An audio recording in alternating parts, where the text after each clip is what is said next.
Hi there, and welcome to the Yacht Business Podcast. I'm David Fuller.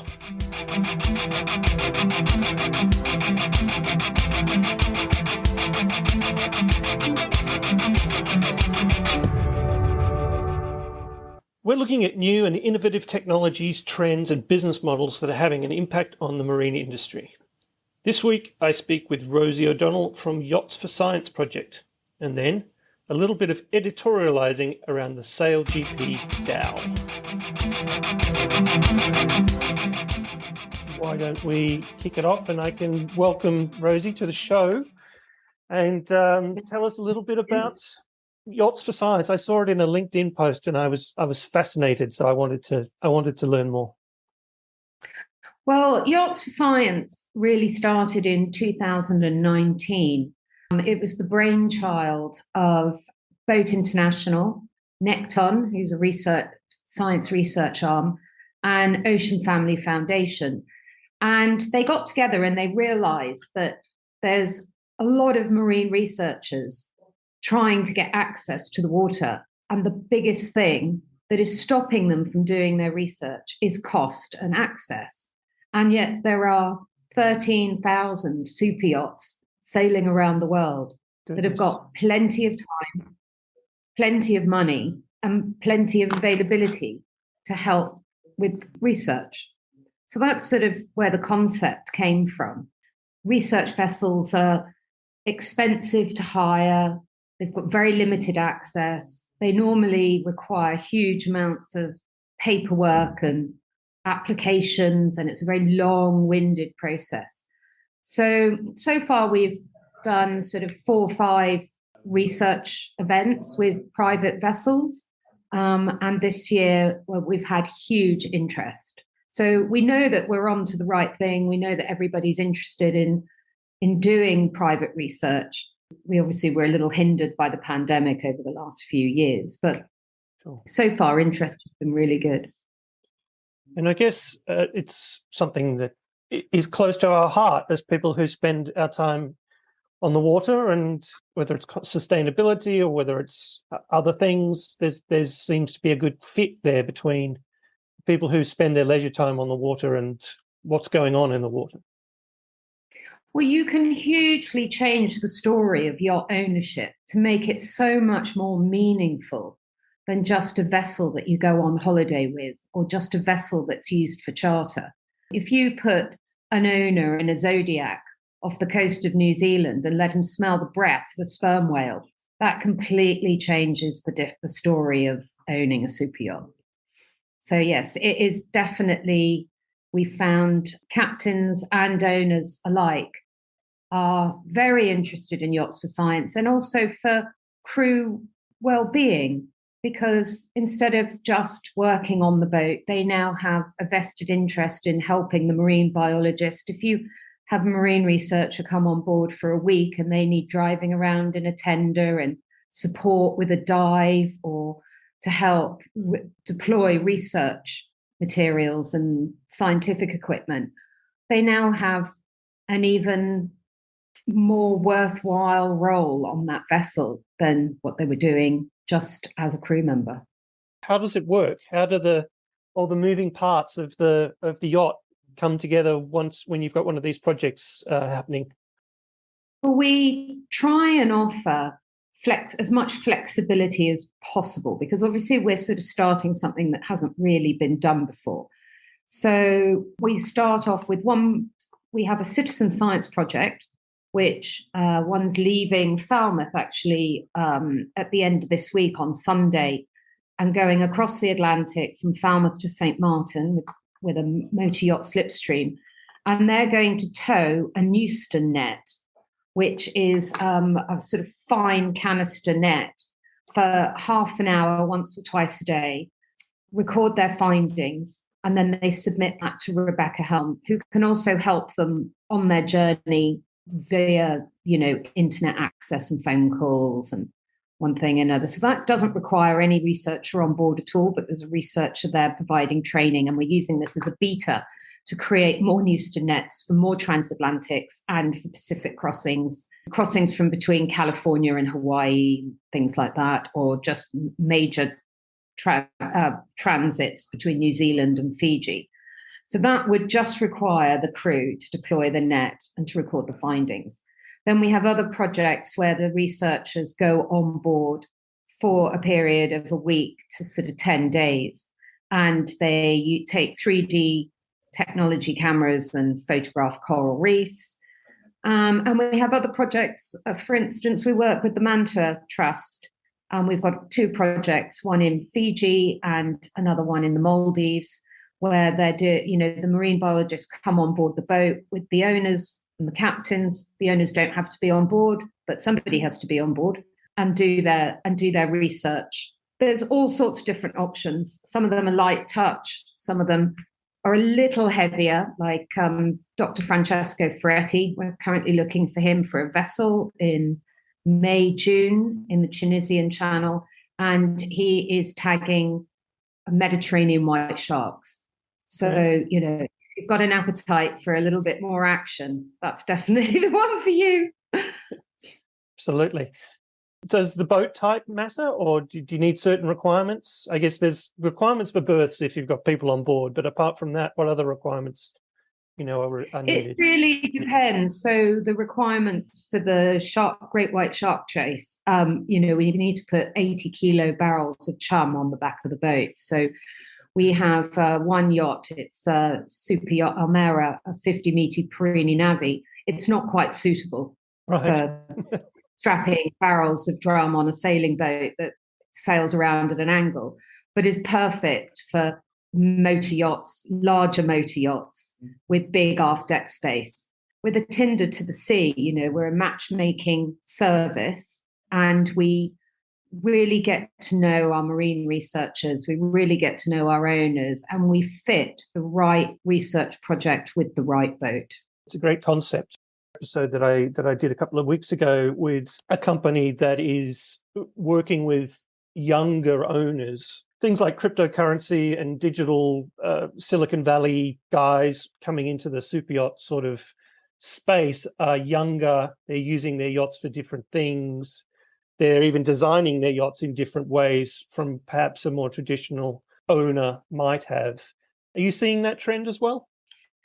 We do a bit. What we see is that there is going to be about over $100 million worth of private investment in marine research next year. But what we're seeing is the generation that is coming into marine research explorer or want to buy explorer yachts, they definitely want to have a connection of giving back to the ocean. So they're very conscious about building a new explorer yacht, and they don't want to build it unless they're giving back.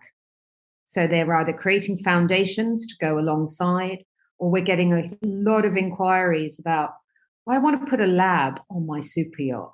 What do I need? What do the researchers need? What facilities do they need on board? And we're being asked that regularly. And that's why we work with Rob McCullum at EOS Expeditions, because he's got a lot of knowledge about what can be put on super yachts.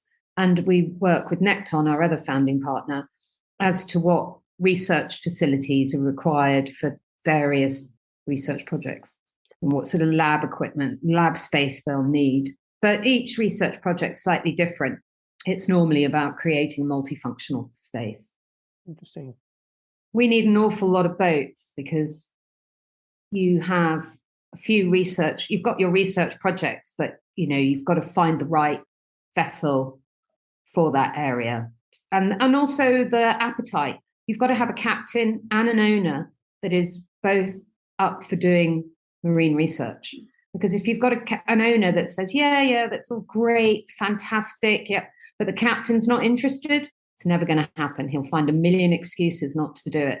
Okay. And vice versa. You get captains that are really, really interested in doing it, but then you've got an owner who's maybe his business is in oil and gas, and he doesn't want to have his head up above the precipice going, oh, look, I'm engaged in marine research, because he'll just get shot down in flames. People saying, well, you're kind of in oil and gas and now you're in marine research. What are you? Yeah. Okay. And it can sometimes be a confusing message. We definitely are looking for, captains and owners that have got sort of philanthropic adventure for marine research. Right, interesting. One of the other offers that you're putting out there is access to regions and environments that may not otherwise be accessible by super yachts. That's exactly right. So we have research projects in Chagos, and you would never get there unless you had a marine biologist on board. We did a project on Dunabara in 2019. The marine researcher went with 4 marine biologists and spent 12 days studying the black corals in a protected marine area called the Coral Triangle. And you wouldn't be able to really go there if you didn't have a marine biologist on board. So that's one of the benefits of a marine biologist on your boat, is there are places that you cannot access without a marine biologist and they can only get the special permits. There is, I guess, a danger in painting all owners as the same. So it's just interesting to understand that the ones that, as you say, the ones that might want to go and visit somewhere that they couldn't otherwise go versus the ones that'll turn up to Mykonos every summer. We can use sailing boats of all sizes. We can use motorboats of all sizes. We've got, little DNA water sampling projects. There is something, you don't have to be a super yacht explorer owner to get involved with Yachts for Science. We're rolling out new citizen science projects all the time. A lot of them are just observations. So one of the things that people are looking for is natural debris. We all look for the big nets, but sometimes actually spotting natural debris can be really important to research. Yeah, I was just watching footage of the flooding that's happening in Australia at the moment and Tasmania, and the amount of debris that was being washed out to sea at an incredible rate was insane. So apart from the corals and things, have there been any major sort of discoveries? What's the most interesting project you've had so far? Well, not necessarily Yachts for Science, because we're still a little bit in our infancy. But one of the things that we are working with is Dr. Michelle Taylor and Dr. John Chamberlain. They have developed 3D photographic cameras that they can use in the metaspheric zone, which is beyond scuba. So we're working on a project with them in May 2023 to photograph a load of coral reefs in the Caribbean. And they can go down to 100 meters with these cameras, photograph the whole thing in 3D, and then rebuild the reef sort of on, above water. Wow. Examining all the areas, what's going on down there, what the fish life is, what the state of the reef is. So that's really new technology that wasn't really available up until recently. And now you don't have to have a complex mix. You don't have to have long, big dives. You don't have the danger of doing the big dives, and you can photograph it really quickly. Right. I think there's probably some other technologies that have impacted things. I don't know whether, for example, being able to use a drone for aerial photography as opposed to having to rent a helicopter for however much it is. Drone technology has massively changed marine research. So one of the projects we're working with at the moment is the Manta Trust out in the Lao group. They know that there are mantas there, oceanic mantas, but they don't have any context of the numbers. So at the moment, they're doing all their work is drone work with Luke Gordon, who runs that project. And he needs a boat for June, July, and August next year, 2023, that he can go out on multiple trips, and all he's doing is tagging and droning. And you get to dive with him and the oceanic mantas, and it's a really cool project. And all good research for the Manta Trust, which they wouldn't be able to do because they're a charity organization, and to be able to use boats to go out to the Lao group would just cost them so much money. Whereas if you've already got boats going in that direction, it's just a win-win for everyone. The thing is, what people love about Yachts for Science is it's beautifully simple. you have a marine biologist and you have a vessel. And as soon as we identify a match, we introduce the boat captain and owner to the marine biologist. And then, a bit like a dating agency, we then hand it over to them. And we'll obviously help where we can, but we're just the cog in between the two to introduce each other. Yeah. So we have people who come to us who are interested in putting their vessels up, and we have researchers that come to us with their projects, and all our projects are vetted by Lucy Woodall from Zoological Society London, and they all have to have deliverables and outcomes, and they're all first-class marine research projects, so we're not really blue washing. And the research project has to come first. That's one of the things that I say. It's like we're not waiting for the owner to finish his breakfast before the rib leaves for a dive trip. Once we've sort of got through all those hoops, the marine researcher leaves on her plane with her flight cases.